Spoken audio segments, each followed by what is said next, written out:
Like the inevitable lightning that follows storm clouds, Arc 3.0's time has finally arrived. In 2022, the original trio of elemental subclasses that powers Guardians of Destiny 2 have been undergoing a major overhaul. Void was the first subclass to get the 3.0 treatment with the launch of the Witch Queen expansion. Season of the Honda welcomed Solar 3.0, and soon it'll be time for Arc Wielders to receive their upgrades. Destiny 2 development team has been hard at work on this subclass revamp, making sure that the new version of the Arc subclass brings the thunder. Is that a Black Eyed Peas reference? Having led subclass redesigns with Void and Solar, the team has spent a great deal of time zeroing in on essence of what a subclass revamp is all about, making sure that every aspect of gameplay and every ability and feature fits into the player fantasy. To get there, it all starts with inspiration. Stole my cannoli, thanks for the follow. Arc is really just go fast and hit stuff, says Destiny designer Sam Dunn when asked about the core fantasy that powered the Arc 3.0 revamp. We call it the whole W subclass. Everything is built around moving forward and enabling aggression and those abilities. Go fast, hit stuff. Powering that high speed, high impact goal. One of the prime inspirations for Arc 3.0 was a 2009 action movie, Crank 2 High Voltage. Madcap action flick stars Jason Statham as an ex-hitman who has their heart stolen and replaced with a battery to stay alive. Statham must keep his body electrically charged in increasingly outrageous ways. It's non-stop. It's relentless. It's a great place to start the fantasy the team wanted to achieve, namely ridiculous closing speed and maximum impact upon arrival. That movie is so good. It's one of the best movies. I'm glad Destiny is based off of it. We had a lot of ideas about, oh, you get this buff, and then much like Jason Statham's heart, you need to keep it ticking by staying in the fight, said Destiny designer Mike Humboldt. As the design evolved, we strayed a bit from that just because it's hard to achieve that in gameplay of Destiny, where you're deleting 75 monsters in a room and then running through a hallway. But that was the emotional fantasy we wanted to go for. Very much like living on the edge. Those Guardians who have spent some time with the revamped versions of Void or Solar or with Stasis, for that matter, know the basics of where to begin with Arc 3.0. As with those other subclass options, Arc 3.0 will give players more flexibility over customizing their Guardian's powers to suit their playstyle through the introduction of aspects and fragments. In addition, new and returning class and melee abilities have been built or refactored for the modern Destiny 2 sandbox, making the subclass more powerful than ever. Lighting up new abilities. Before we dive into class-specific Arc abilities, let's talk about the buffs and debuffs that are key to the Arc 3.0 experience. First up is the new buff, Amplified. Amplified, which is key to the Arc 3.0 experience. An Amplified Guardian is faster, both in terms of movement speed and in terms of their weapon handling, and more agile, able to perform long slides that can function as devastating setup for some of the attacks that follow. Unlike the other damage type buffs, Void's Invisibility or Solar's Radiant, players don't need to equip any specific aspects or fragments to become amplified. By default, all Arc subclasses become amplified after rapidly defeating targets with any Arc damage. All Arc classes become amplified after rapidly defeating targets with any Arc damage. And equipped aspects and fragments offer additional ways to become or benefit from being amplified. After sprinting for a few seconds, an Amplified Guardian will gain another boost in speed. As designer Mike Humboldt put it, basically as fast as we can make our sprint animation go. Gaining a sizable PvE damage resistance buff and enabling an even longer slide ability. Imagine full-on Metroid speed booster mode. Only Samus is now wielding Gjallarhorn. Even if a player is no longer amplified, as long as they keep sprinting, the speed booster buff will stay active. In development, Speed Booster probably took the longest for me to get on board with, in that you were already moving faster to begin with, said Humboldt, who when asked about the process of developing and refining the verbs for Arc 3.0, adding PvE damage resistance to Speed Booster to cement it as a strong gap closing tool, and seeing it being used to move from one cover to the next in playtesting really brought it all together for me. You start sprinting, and then you hear this audio swell start to come up, and then you're like a jet engine rocketing around the arena. It's awesome! On the debuff side, Arc 3.0 is bringing 2 debuffs to the party. Blind and Jolt. That's a new one. Blinded enemies in PvE won't be able to see naturally, and will also be disoriented and unable to fire their weapon. In PvP, blinded opponents will have their screen whited out and their HUD removed for a short period of time alongside a ringing audio effect, simulating the ringing in the ears after a flashbang explodes. Jolted opponents who are damaged will periodically send slivers of chain lightning out to nearby enemies, damaging them in the process. I've been jolted! Get away! Arc 3.0 also democratizes ionic traces. Democratize. Which means to introduce a democratic system, make something accessible to everyone. There it is. Ionic traces available to all classes. Previously only available to middle tree warlocks, now available to all. Traces are objects that, when collected, will add energy to all your abilities. Now that you're familiar with the basics, let's jump into the classes themselves to see how they'll be making the most of Arc 3.0. If I was a really smart YouTuber, I would have stopped the recording and started the recording at the beginning of this and then immediately uploaded this video to get some easy, low effort YouTube video views. But I suck at YouTube, so here we are. Hunter! As a hunter dashing forward, crackling with the power of arc lightning as a sight that is sure to strike fear in the heart of any enemy. As with previous subclass revamps, the team had definite images in mind when considering what the new arc should feel like in combat. For Hunter, the team imagined the graceful warrior monk, giving the hunter the ability to get in close quarters quickly and effectively to make a mess of their opponents in the process. Needs more screaming for a YouTube video? Yes. It does. For hunters, we wanted to reward staying in close and being safe while you're in close quarters with an enemy. Whiskey, thanks for the follow. Which is very difficult to do in a lot of our content. We wanted to give them tools to stay alive. Velocity, thanks for the follow. We wanted to give them tools to stay alive when they either close the gap or were in a melee combo. That came primarily in the form of giving them crowd control tools. To that end, the Hunter's Arc Staff Super is returning. With Arc Staff, Hunters will be able to block and deflect projectiles with the press of a button, as well as perform an armored dodge, where upon dodging, the Hunter is more resistant to incoming damage. But one super just didn't seem like enough to the team, thus the introduction of a brand new Arc-themed super, the Gathering Storm. Here, the Hunter leaps into the air, hurling their staff to the ground, or into an unlucky enemy, like a spear. Upon impact, the staff emits a damaging burst that jolts, keyword, nearby enemies. Soon after, a giant bolt of lightning strikes the staff and overcharges it, creating a large damage zone around it for several seconds. While overcharged, the staff sends out arcs of lightning to damage any enemies that are near it. On the melee side, the team kept the Hunter's combination blow ability, feeling like it was right in line with the graceful warrior fantasy that we're going for. That's what I'm currently using for my solo flawless master duality. Kills with combination blow will refund dodge energy, increasing melee damage, and restore a small amount of health. Small amount of health, well, currently restores all your health, allowing skilled hunters to chain their dodges and melee attacks into ballet-like bursts of beautiful fury. In addition, the disorienting blow melee returns, blinding opponents with devastating palm attacks, while also now amplifying the hunter along the way. Hunters will be able to choose from 3 arc aspects to customize their tactical style. Flow state aspect. Defeating a jolted opponent causes you to become amplified. When amplified, the hunter's dodge will recharge faster and make you more resistant to damage and have quicker reload times.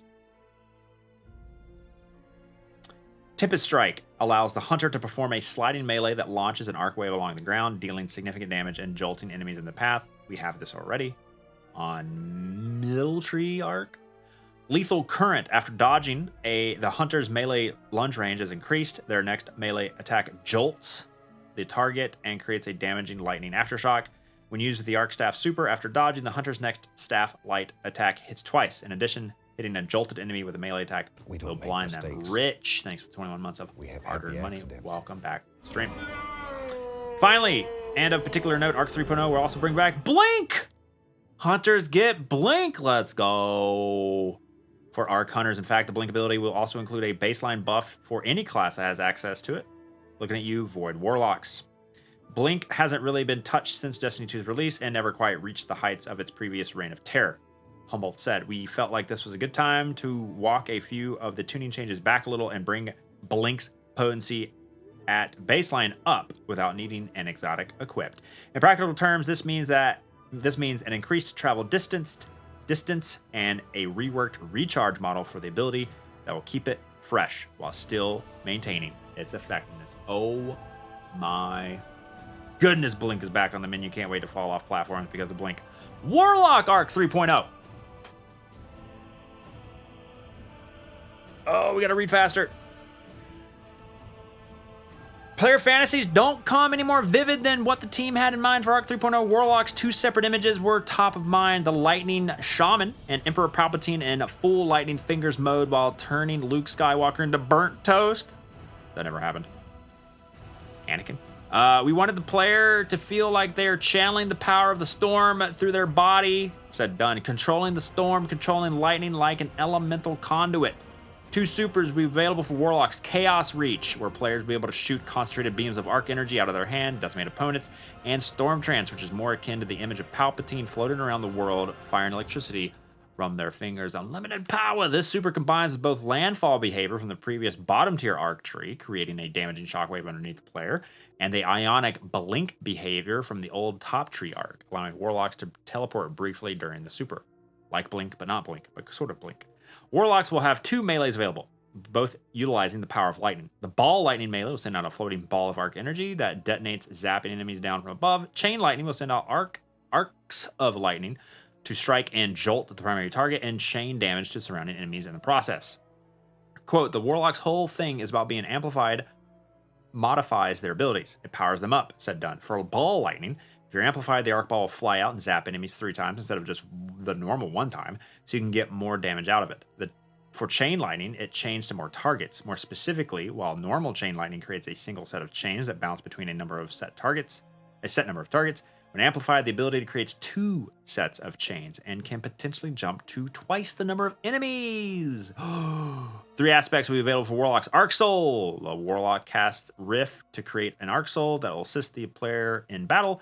Allies who pass through the Rift will also earn an Arc Soul. The Rift charges faster when allies are near. When amplified, any Arc Soul you have or gain is supercharged, increasing its rate of fire. Arc Buddy getting buffed!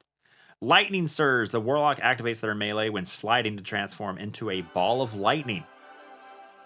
Teleport forward, calling down a field of lightning bolts at the exit point that jolts the target. Whoa! Electrostatic Mind. Arc ability kills, and kills on arc debuffed enemies create ionic traces. When you collect any ionic trace, you become amplified. Titan. Titans haven't traditionally been known as paragons of mobility. Ballistic Slam, baby. But with Arc 3, Thunder Trash? Arc 3.0, the team is shaking things up. The team's had a couple of inspiration in mind for the Titan Arc revamp. The lead with your fist, bare knuckle brawler, and the freight train. Choo choo. You don't get to move the Arc Titan, Humboldt says. They move you. The Arc Titan's ultimate goal is to punch you in the face. So a lot of what we did for Arc Titan was to try and figure out how we facilitate fist-to-face contact as much as possible. That desire to punch all the things manifests in a couple of devastating supers that are returning for Arc 3.0, Fist of Havoc and Thunder Crash. While the latter is practically unchanged from before, Fist of Havoc now has an adjusted slam radius that's halfway between top and bottom path. The ground slam leaves a damaging field in its wake, while slamming from the air causes damaging AoE effect from the previous top tree behavior. Okay. In the case of Thunder Trash and other abilities, uncoupling a subclass's ability from the old subclass Diamond system will result in some substantial buffs depending on how players use it. Oh no. It's one of the intrinsic advantages of the new subclass 3.0 system that brings to Destiny. When you start pairing them with different things, even though nothing changed about the actual ability, they can end up getting significantly stronger as a result.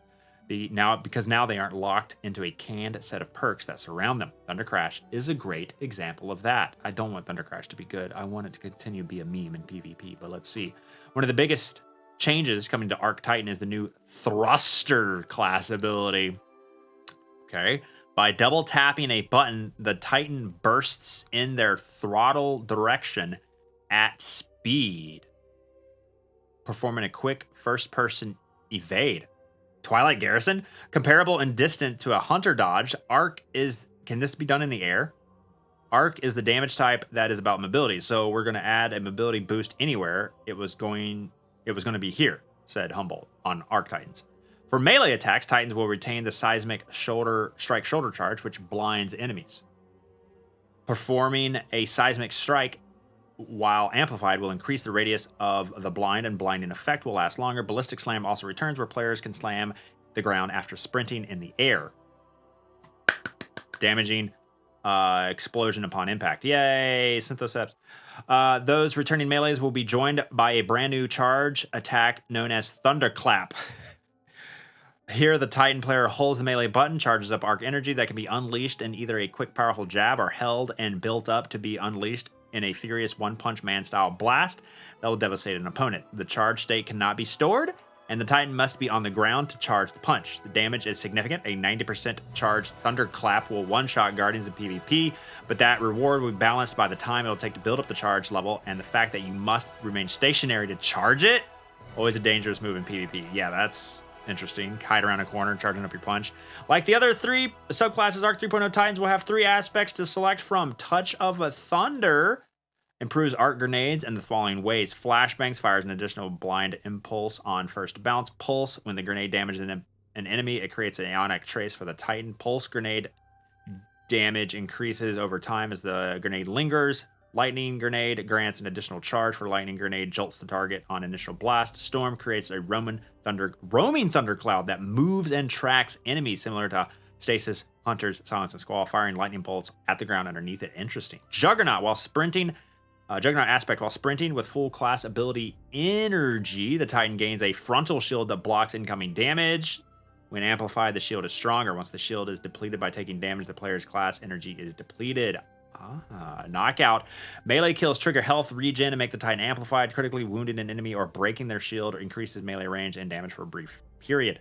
Titan's base melee becomes arc empowered while knockout is active. Cool. To complement the class-specific aspects, Arc 3.0 will also introduce a new suite of fragments, which offer new perks to build upon, as well as bonuses to your Guardian's intrinsic stacks. Remember, these are not class-specific. They are class-agnostic. You can use fragments on any Arc class. Spark of Beacons, when the player's amplified arc special weapons create blinding explosion. Wrist Runner. Spark of Resistance, when surrounded by enemies, player has increased damage resistance.